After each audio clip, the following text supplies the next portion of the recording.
Hello, my name's Troy Wright. I'm the Assistant General Secretary of the PSA, and today, in the lead up to World Ranger Day on Friday, we thought it would be a good time for us to get around a little bit and come and meet some of our awesome members that work in national parks, particularly the probably most iconic national park in New South Wales, here at Kosciuszko National Park. So I'm very pleased to be here today with Megan Bowden, who is substantively a ranger here in Kosciuszko National Park and currently a project officer on a really interesting project in Kosciuszko National Park, restoring the huts.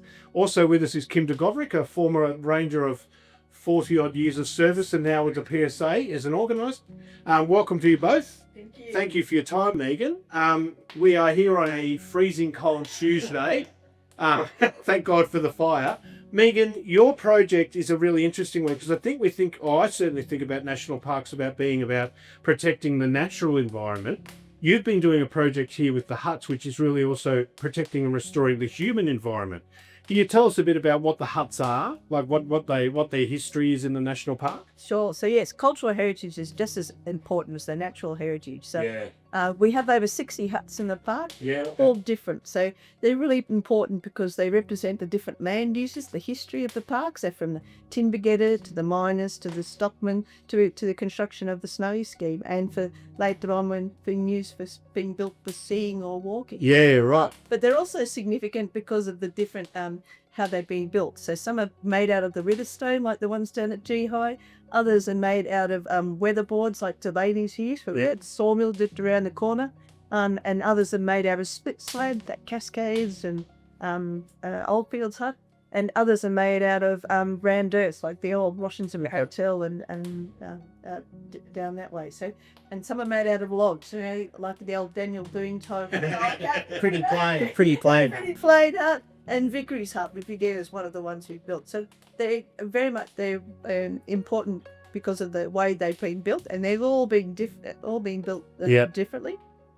This is Delaney's hut. So what's the history to Delaney's hut? So Delaney's hut was built about 1905 between 1905 and 1910 by James Thomas Delaney, and his father came over from Ireland back in 1846 and settled near here in Buckenderra. Okay. And they took he was the youngest of 10 children, would you believe? And he took on the lease, which is where this hut is now. Okay. And built the hut for him. So it obviously wasn't a national park then. It hadn't been declared a national park, so it was just a agricultural. That's correct. So people started bringing stock here in the 1830s. Okay. Realising that the temple for grazing in this area.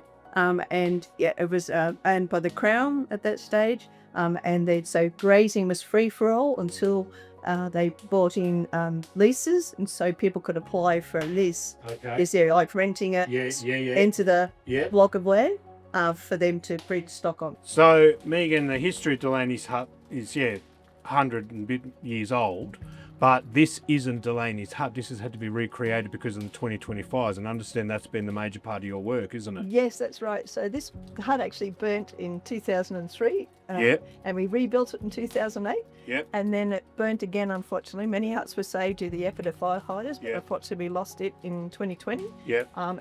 We rebuilt it in 2022. And how many did the park lose in the 2020 fires? How many huts? So we lost 10 huts in Kosciuszko National Park, and one hut, Harvey's hut, was there. Yeah, right.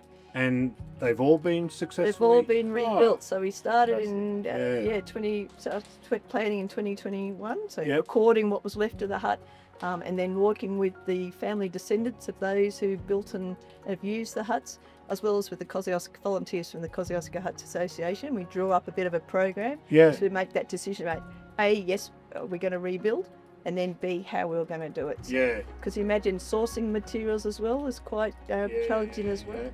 And we were quite lucky because a lot of trees were being fallen burnt trees were being fallen because of risk reduction works on the highway. Yeah. So we were able to grab those trees and then get the mills using local millers, as well as specialist millers as well. So people with those portable mills as well, who've been able to mill timbers for us, because some of these timbers aren't standard Corby 2s you No, buy from Mitre no. 10. So they've been, Not these boards in itself are chamfered, and it's really hard to get those sorts of boards. Okay. As well as Sawyer's Hut around the corner, it's got big slabs as well. So Okay. they're hard to get milled. So we'll be Yeah. able to reuse those trees. And I think it's a nice story as well, because they were burnt in the fire, and they've now been incorporated into the hut. And so their life is continuing in the hut. So it's quite a nice story with it as well. Whoever's doing it, both you and the parks, the Huts Association, they've kept it in such good nick. It's such a great facility, and a real tribute to your work.